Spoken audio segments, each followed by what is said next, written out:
Welcome to special story. 2026లో ప్రపంచ పరిణామాలు ఎలా మారబోతున్నాయి? మూడో ప్రపంచ యుద్ధం రానుందా? 2025 కేవలం ట్రైలర్ మాత్రమేనా? అసలు సినిమా ముందుందా? ఇదే ఇప్పుడు ప్రపంచం ముందున్న ప్రశ్న. ప్రపంచ యుద్ధం అంటే అన్ని దేశాలు సై అంటే సై అని ఒకేసారి బాంబులు వేసుకోవు. ఓ మూలన చిన్న మంట రాజుకుంటుంది, అది దావానలంలా వ్యాపిస్తుంది, చివరికది ప్రపంచాన్నే తగలబెట్టేస్తుంది. అలాంటి మంటలు ఇప్పటికీ ప్రపంచంలో పలు చోట్ల కనిపిస్తున్నాయి కూడా. ఒక మూల రష్యా ఉక్రెయిన్ వార్, మరో మూల చైనా తైవాన్ ఉద్రిక్తతలు, ఇంకోవైపు యెమెన్ సౌదీ మధ్య గొడవలు, ఇరాన్ న్యూక్లియర్ ప్రయోగాలు, ఇజ్రాయెల్ అటాక్స్, మిడిల్ ఈస్ట్ మంటలు, అమెరికా ఆయుధ వ్యాపారం, భారత్ పాక్ మధ్య ఉద్రిక్తతలు. ఇవన్నీ చూశాక యుద్ధం కొత్తగా వచ్చేదేముంది, ఆల్రెడీ మొదలైంది కదా అనిపించక మారదు. మరి గత ఏడాది కాలంగా కనిపించిన పరిణామాల్లో 2026లో అయినా మార్పు వస్తుందా? లేక మంటలు మరింత రాజుకుని ప్రపంచాన్ని మరింత సంక్షోభంలో పెడతాయా? అసలు ఏం జరగబోతోంది? ఈరోజు స్పెషల్ స్టోరీలో డిస్కస్ చేద్దాం.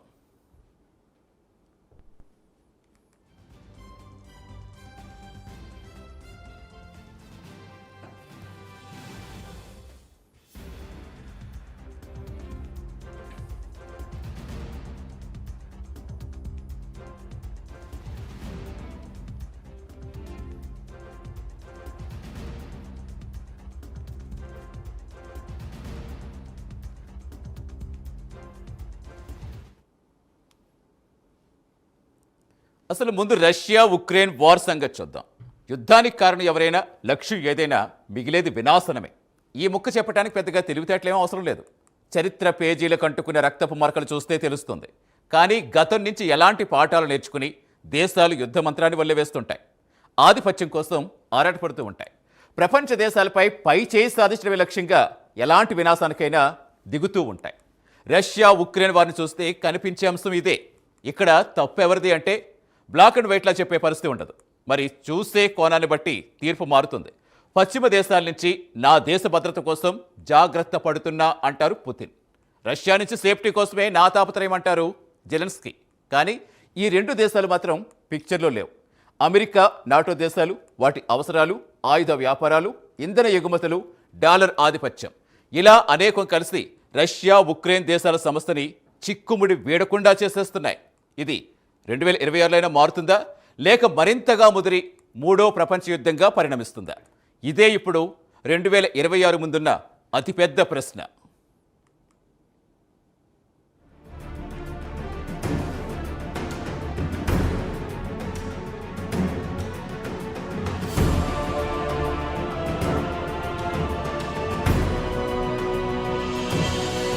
రష్యా యుక్రెయిన్ మధ్య 4 ఏళ్లుగా యుద్ధం కొనసాగుతోంది. కరవమంటే కప్పకు కోపం, విడవమంటే పాముకు కోపం అన్నట్టు మారింది పరిస్థితి. పుతిన్ యుద్ధాన్ని ఆపడు, జెలెన్స్కీ దారికి రాడు, దాడులాగవు, నష్టము ఆగదు. ప్రపంచ దేశాలు ఆ ఫలితాన్ని అనుభవించక తప్పటం లేదు. 4 ఏళ్లుగా కనిపిస్తున్న పరిస్థితి ఇది. ట్రంప్ రీసెంట్గా మాట అన్నాడు, రష్యా యుక్రెయిన్ వార్ ఆగకపోతే మూడో ప్రపంచ యుద్ధానికి దారితీసే ప్రమాదం ఉందని హెచ్చరించాడు. అనేక యుద్ధాలు ఆపానని చెప్పుకుంటున్న ట్రంప్కు రష్యా యుక్రెయిన్ మాత్రం కొరుకుడు పదం లేదు. శాంతి చర్చకు ప్రతిపాదనలు చేశాడు. 20-30 పాయింట్లతో శాంతి ప్రణాళికలు రూపొందించాడు. కానీ ఏది వర్కౌట్ కాలేదు, ఎవ్వరూ మాట వినలేదు, యుద్ధమూ ఆగలేదు.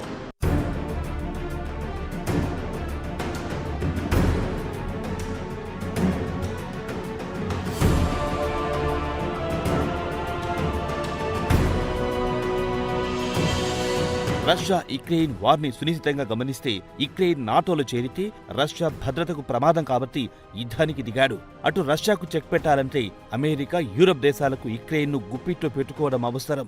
అందుకే నాటోలో చేర్చుకునే ప్రయత్నాలు, ఆయుధాలిచ్చి యుద్ధానికి నెట్టే పనులు చేశాయి. కానీ పుతిన్ మొండితనం ముందు పశ్చిమ దేశాల ఆటలు సాగలేదు. ఆంక్షలు విధించినా, చమురు ఎగుమతులపై దెబ్బతీసిన పుతిన్ వెనక్కి తగ్గలేదు.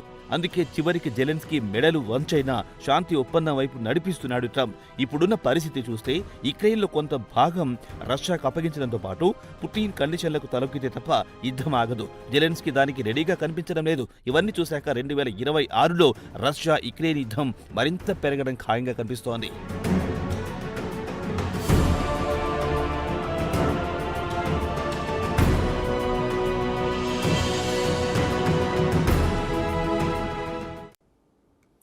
బాబా వంగ, ఈ పేరు వినే ఉంటారు. బల్గేరియా దేశానికి చెందిన ఈమె బతుకున్నప్పుడు చాలా పాపులర్. చాలా పెద్ద పెద్ద వాళ్ళు కూడా ఆమె దగ్గరికి వెళ్ళి తమ భవిష్యత్తు ఎలా ఉంటుందో తెలుసుకునేవారు. ఆమె చెప్పిన జోస్యంపై ఎప్పటికప్పుడు చర్చ అనేది ప్రపంచవ్యాప్తంగా జరుగుతూనే ఉంటుంది. ఇప్పుడు 2026 మొదటి రోజున ఈ ఏడాది గురించి ఆమె చెప్పిన విషయాలు బాగా వైరల్ అవుతున్నాయి. 2026లో మూడో ప్రపంచ యుద్ధం ఖాయమని ఆమె జోస్యాన్ని అనలైజ్ చేస్తున్న వారు చెప్తున్న మాట.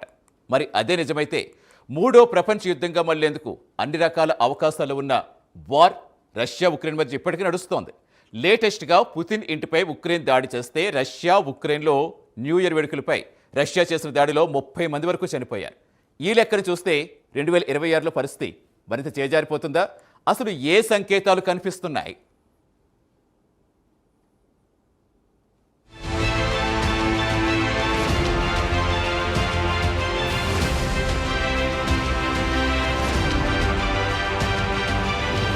బాబా వంగా పేరు వినే ఉంటారు. ఫ్యూచర్ గురించి ఆమె చెప్పిన ప్రిడిక్షన్స్ చాలా సంచలనంగా మారుతూ ఉంటాయి. బాబా వంగా చెప్పిన దాని ప్రకారం 2025 ట్రైలర్ మాత్రమే. అసలు సినిమా 2026లో ఉండబోతోంది. ప్రపంచంలో పెను మార్పులు జరగబోతున్నాయి. రాజకీయ అస్థిరతలు, యుద్ధ భయాలు పెద్ద ఎత్తున ఉండబోతున్నాయి. బాల్కన్ నోస్ట్రాడమస్గా గుర్తింపు పొందిన వంగా బాబా 1996లో మరణించినప్పటికీ చనిపోవడానికి ముందే రాబోయే వందల సంవత్సరాలకు సంబంధించిన అనేక విషయాలను అంచనా వేశారు.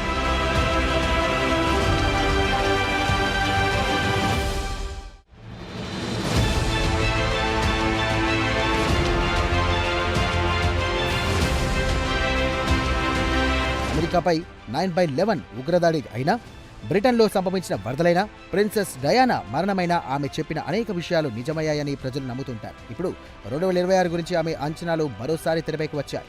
మూడో ప్రపంచ యుద్ధం నుండి ఏలియన్స్ రాక వరకు బాబా వంగా 5 ప్రధాన అంచనాలు వెల్లడించారు. బాబా వంగా 2026కు సంబంధించి చేసిన అత్యంత భయంకరమైన హెచ్చరిక మూడో ప్రపంచ యుద్ధానికి సంబంధించింది. ఆమె అంచనాల ప్రకారం ప్రపంచ దేశాల మధ్య పెరుగుతున్న ఉద్రిక్తతలు మహాయుద్ధానికి దారితీయవచ్చు. ముఖ్యంగా రష్యా, అమెరికా మధ్య ఘర్షణలు యుద్ధ వాతావరణాన్ని సృష్టిస్తాయనేది బాబా వంగా చెప్పిన మాట. ఇలాంటి జోస్యాలను నమ్మే వాళ్ళు, కొట్టిపారేసే వాళ్ళు చాలా మందే ఉంటారు. ఆ విషయం ఎలా ఉన్నా వాస్తవ పరిస్థితి మాత్రం భయానకంగా ఉందని చాలా స్పష్టంగా కనిపిస్తోంది. ఇప్పటికే యుక్రెయిన్, రష్యా మధ్య యుద్ధాన్ని ముగించడానికి ట్రంప్ శతవిధాలా ప్రయత్నిస్తున్నాడు.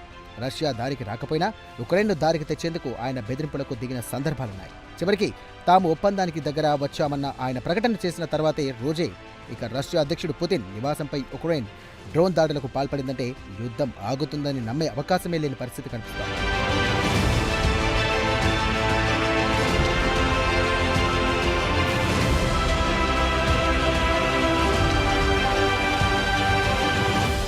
పుతిన్ నివాసంపై యుక్రెయిన్ 91 డ్రోన్లతో దాడికి ప్రయత్నించిందని, అయితే తమ రక్షణ వ్యవస్థలు వాటన్నిటినీ కూల్చివేశాయని రష్యా ప్రకటించింది. అందుకు సంబంధించి కొన్ని వీడియోలు సోషల్ మీడియాలో వైరల్ అవుతున్నాయి. అయితే ఉక్రెయిన్ అధ్యక్షుడు జెలెన్స్కీ ఈ ఆరోపణలను పూర్తిగా కొట్టిపారేశారు.